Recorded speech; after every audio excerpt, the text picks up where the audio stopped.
Le agradezco a Carlos López Jones, director de consultoría en tendencias económicas y financieras, que esté con nosotros esta tarde en Mega Noticias. Carlos, ¿cómo está? Muy buenas tardes. Buenas tardes, Juan Carlos, a tus órdenes. Para poner en contexto a la audiencia de Mega Noticias, ¿qué es primero? ¿El aumento de precios y la inflación? ¿O primero es la inflación y luego viene el aumento de precios? ¿Cómo funciona esto de la inflación y cómo funciona esto de los aumentos de precios?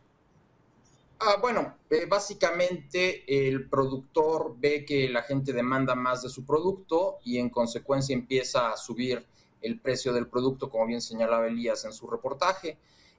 Hay menor producción de algunos productos, hay más personas comprando el producto, entonces el productor dice, bueno, pues el jitomate en lugar de valer 10, vale 15, vale 20, vale 25, vale 30. Ese aumento sostenido en los precios es a lo que llamamos inflación, básicamente. Sí, y luego la inflación provoca otra escalada de precios de otros productos.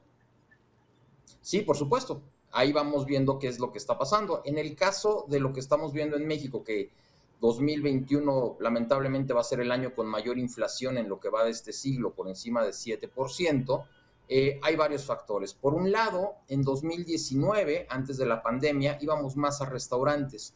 Los restaurantes son más eficientes en el uso de los alimentos. Ahora que estamos más tiempo en casa, somos más ineficientes, consumimos más cosas, tiramos más cosas que los restaurantes. En consecuencia, cuando sumas todos los hogares, pues demandamos más alimentos, por un lado.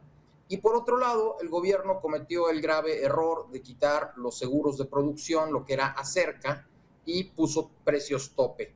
Cuando el productor de chile, de jitomate, de tomate, dice quiero producir esto, puede contratar un seguro, o antes podía contratar un seguro, y si había un helado, una inundación, de todas maneras le pagaban por su producto, y en consecuencia había mucha producción, había mucho producto disponible. Ahora no, ahora tienes precios tope y no para todo, solo para ciertos productos. ¿Y qué pasa cuando hay una helada o hay una inundación? Pues perdiste la cosecha, ya no puedes llegar al lugar para que te paguen por tu producto y entonces pierdes todo.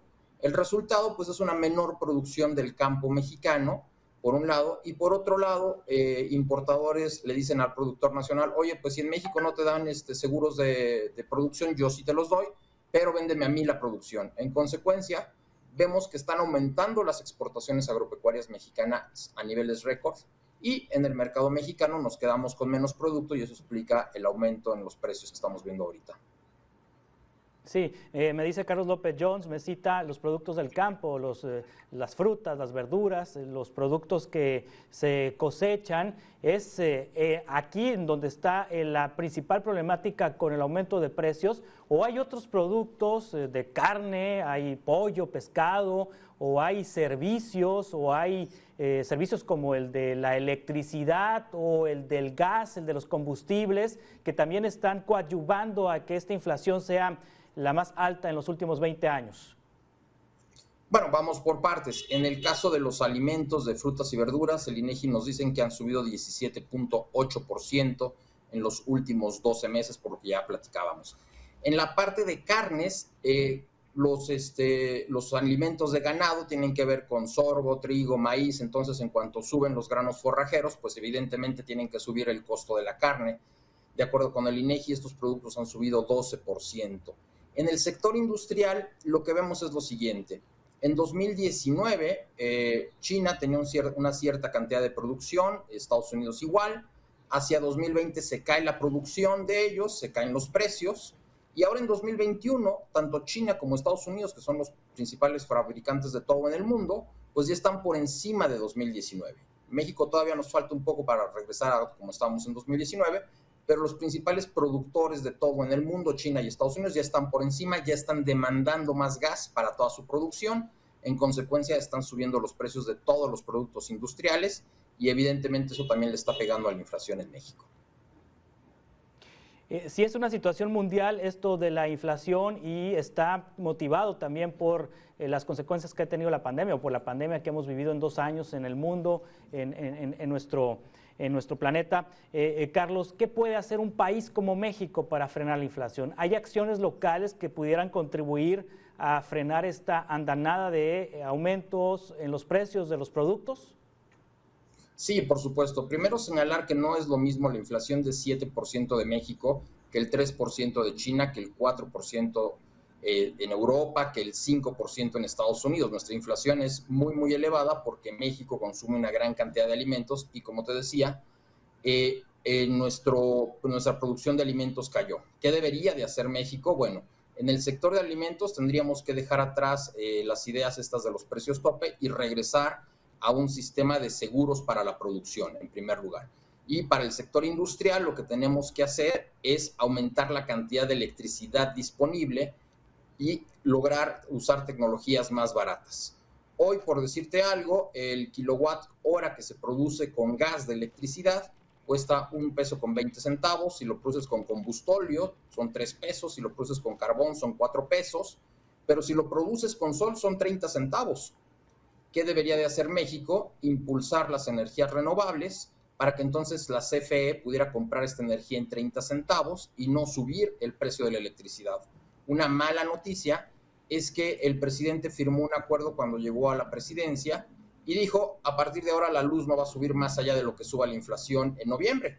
Pero si la inflación ya subió 7.5% en noviembre, significa que en 2022 la electricidad de los hogares nos va a costar 7.5% más para todos los hogares del país, salvo aquellos que hayan puesto paneles solares, por ejemplo. Ellos se van a ver muy beneficiados porque ellos no van a recibir este aumento, pero nada más son 240,000 hogares en México de los 33 millones que hay que tienen paneles solares. En consecuencia, el resto de los hogares vamos a recibir este fuerte incremento en nuestro gasto de luz y muchos pequeños empresarios van a decir, bueno, pues como yo estoy pagando más de luz, pues tengo que aumentar los precios. ¿En qué cantidad?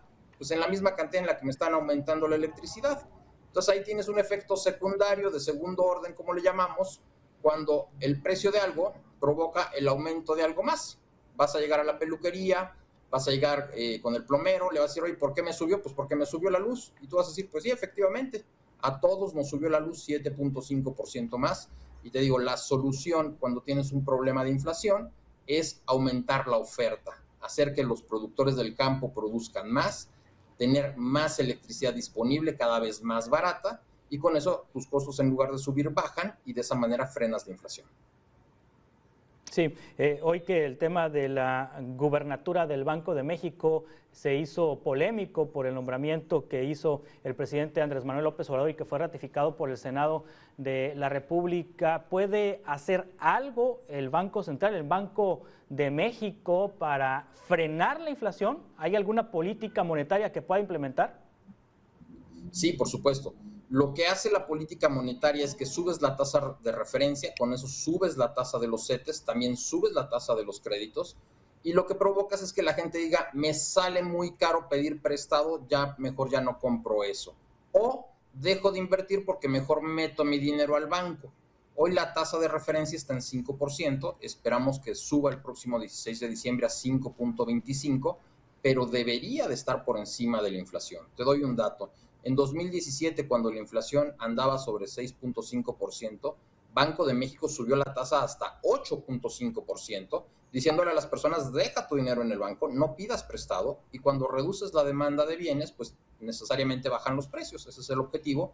Vamos a ver qué hace ahora Banco de México. La Junta de Gobierno de Banco de México está conformada por 5 personas. El presidente López Obrador ha designado a 4. Y ahorita la tasa de referencia está en 5%, ya va a subir a 5.25, lo más probable el próximo jueves. Veremos qué hace durante 2022 Banco de México. Lo más probable es que suba la tasa de referencia. Una buena noticia para quienes ahorran, una mala noticia para quienes piden prestado. Sí, ¿hay resistencias dentro de la Junta de Gobierno del Banco de México para subir la tasa de referencia? Sí, por supuesto. El doctor Gerardo Esquivel, designado por el presidente López Obrador, ha dicho que la inflación es transitoria, que no es necesario, que va a bajar. Y lamentablemente Banco de México lo que ha tenido que hacer es cada trimestre decirnos, pues creo que ya la inflación ya no va a ser de 6.8, ya vimos que se equivocó lamentablemente, va a ser de 7.5% y subiendo. Banco de México insiste en que el primer trimestre del próximo año va a ser la inflación más alta, vamos a ver si eso es cierto. Y bueno, mientras esos pronósticos de inflación no bajen, no se cumplan, pues Banco de México tendrá que ir subiendo su tasa de referencia poco a poco. De todo esto que nos ha comentado Carlos López Jones, que ha comentado que puede servir como estrategia para frenar la inflación, está el tema de que no haya topes en los precios de los productos, como lo ha hecho el gobierno mexicano para ciertos productos del campo, y que se retomen los seguros para el campo, y que el Banco de México eleve 0.25 la tasa de interés para que el consumo disminuya en nuestro país. De estas tres acciones, en este momento, ¿qué es lo más probable que suceda? ¿Lo del Banco de México o los otros dos temas que estarían en manos del gobierno federal? No, el presidente no considera que se pueda cambiar el tema de darle dinero por precios de garantía en el campo. Eso yo lo veo aun cuando debiera ser la solución, lo veo muy poco probable. Evidentemente las subastas eléctricas, que es aumentar la cantidad de electricidad en el país, tampoco lo veo probable. Y bueno, sí veo muy probable que Banco de México suba su tasa a 5.25 en diciembre y durante 2022 la siga subiendo. Sí, para el próximo año esta inflación continuará a la alza. ¿Qué se pronostica? ¿Que estos niveles de inflación se van a mantener en 2022 o que es temporal, como dice el señor Esquivel?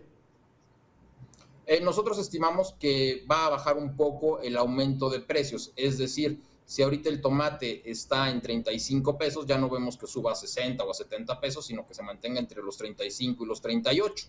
Van a seguir subiendo un poco los precios de todos los productos, no 7.5, tal vez alrededor del 4,5-5%, es un alza importante.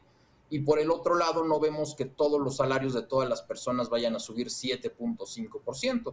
Entonces, si los precios de todo lo que compras suben en promedio 7.5% y tu salario no sube 7.5%, pues estarás perdiendo poder adquisitivo.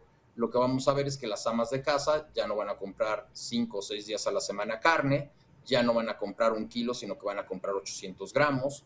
Vamos a ver productos en el supermercado que van a costar un poco menos, pero porque la cantidad de producto que te van a vender es un poco menos, etcétera, etcétera, ¿no? Lo que siempre vemos en una crisis, lamentablemente. Carlos López Jones, director de consultoría en tendencias económicas y financieras, muchas gracias por tomar esta entrevista. Estamos en contacto para seguir conversando sobre estos temas. Muchísimas gracias, Juan Carlos, a tus órdenes, como siempre.